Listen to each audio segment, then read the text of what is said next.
she found this phage SM1, okay?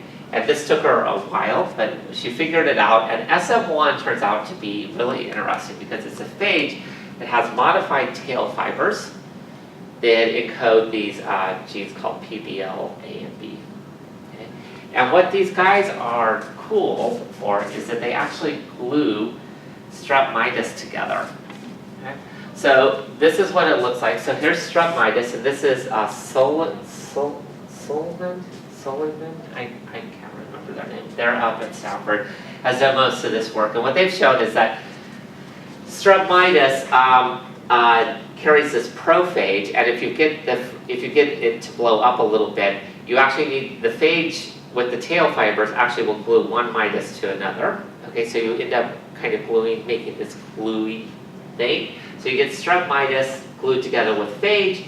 If that sticks to an abnormality in the heart, then you get the vegetation, which is what endocarditis is, right? And you can see these are these really horrible. So like an endocarditis, of course, is dangerous because then if it breaks off, it goes, it gives you a stroke, basically. Okay. All right. So what we find is that these genes that are involved in this are actually part of the viriole. So you actually have all the time that phage is being, it looks like, induced in your system. And that may be one of these connections between dental work and why we have heart problems, right? Because you can imagine if they're going, digging in there deep and they push that into your blood. It's not just dental work, by the way. It's anytime you eat anything hard, right? So anybody that has real bad heart problems, they always tell them not to do that. So don't eat hard things like ribs and shit like that, right? And they give you antibiotics when you go to the dentist. Yeah. Okay. All right. And then this was the fun one. Dana, the thing she did is Yuri, I think, helped her did this one. This is flow cytometry data for looking for viral-like particles, and so she would do no-induced and induction with mitomycin C, and then just checks for different things that we eat. And kind of the classical one that we know is soy sauce. Soy sauce is kind of known to induce viruses or phage. Okay. And then nicotine is the only one that we say. We didn't check coffee. Nobody wanted to know, right? We're just going to assume coffee is safe. And if it isn't, we could die of it. So it's worth it. Yes? Did they take this to different human populations then? Like, because I know this was a pretty mixed, this was actually a pretty fucked up group of people, just like people from here and there. So it's not like we were being very, there's nothing matched in this system. Yeah. I seem to distinctly remember you having big issues with phage and flow. Oh yeah, no, phage and flow is really hard. In fact, just yesterday we had this issue, I believe. No, you can't do, it's really hard on, you can do it in a tissue culture, or sorry, in a culture too, right? You can get it to work. It's much better to do microscopy though, you see it much easier. The problem, in fact, the reason that we did this is because this was during the time when we couldn't get anodiscs, remember? We just couldn't get them, and so this is how we got around it, was using flow. What flow did you use? The one here. You can do it here. Who was running a prep? What did they prep? Yeah, it was Eurus. Okay. Yeah, I'm sure it was Eurus. What? What? Exactly, it's more clean. It's still a pain in the ass. It's a pain to use microscopy or flow to look through these things. For Lance's new work, he probably will want to use flow in the end because he's got to get through a whole bunch of plates, and it'll just be easier because you can just load the plate on the flow and just have it go. And even though there's reasons not to do it on the flow cytometer, it's actually faster. Is the soy sauce? I'm sorry. Is the soy sauce just a salinity thing? No, soy sauce has a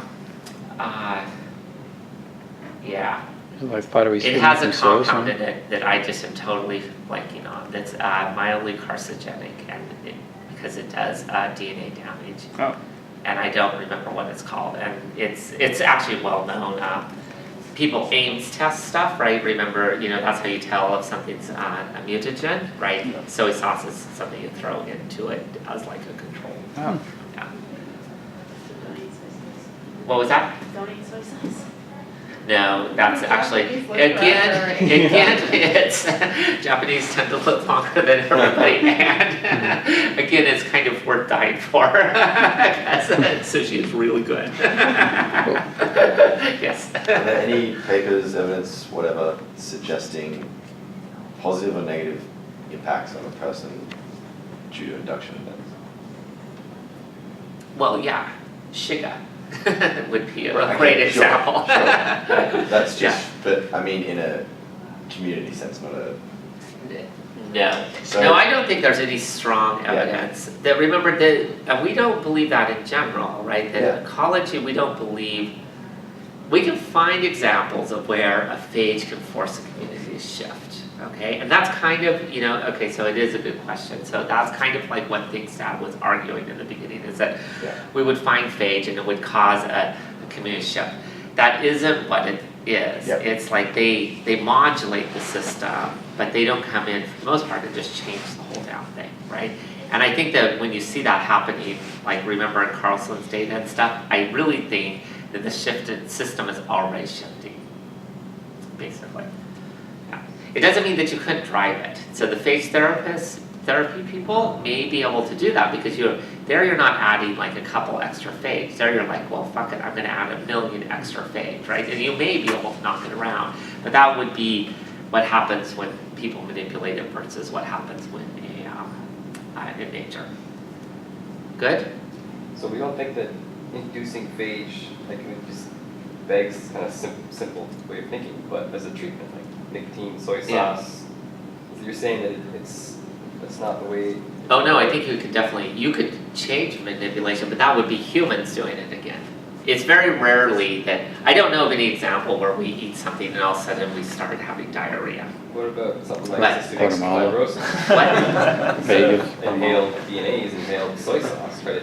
That's what Lance is doing, dude. Okay. Yeah, exactly, that's the point, Yeah, is I just wanted to can make we- sure that was. Can we find like things that are generally recognized as safe or known drugs that will do it? So, and of course, I mean the classic of that is it, which one is it? The classic, which I should remember since it's a classic. What's the study where they do phage? It's one of the CF ones is killed by not is it vancomycin? One of the antibiotics kills, or maybe gentamicin kills by inducing a phage.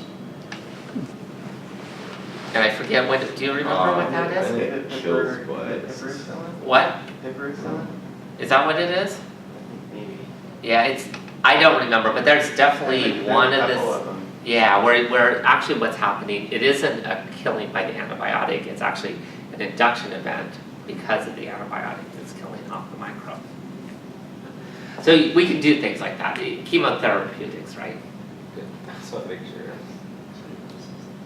All right, so then the CF stuff, okay, so that's good. So this is what we know about CF, and you guys know all this crap, right? Michelle just told us all about that, okay. Yeah. So one of the more fun studies and things that we need to be ready to do more, it just came out with this really basic experiment suggested by Paul Rainey. So do you guys know Paul Rainey's stuff? If you didn't know these, so what he does is he takes a bug called P. fluorescens, okay, Pseudomonas fluorescens, and puts it into a tube of media. And what will happen is within a certain number, if you add a certain number of bacteria, so that you have basically a mutant of everything, so like 10 to the 8th bacteria or something like that, what you'll end up with is a population that sits on the bottom of that tube, okay, a population that swims in the middle, and then a population that forms a thing at the air media interface, right? So you end up with 3 distinct populations, and it does it just by fucking with a negative feedback system. So you just need one mutation in negative feedback systems to get those 3 populations. And so Rainey stuff is really cool. So what Rainey asked us to do, he's helped us multiple times on the CF project, is just to take pieces of a lung, different lobes of a lung, and see what viruses and bacteria are there, were the ideas, okay? And then we found out that Doug didn't actually know where the different pieces of the lung were, but oh well.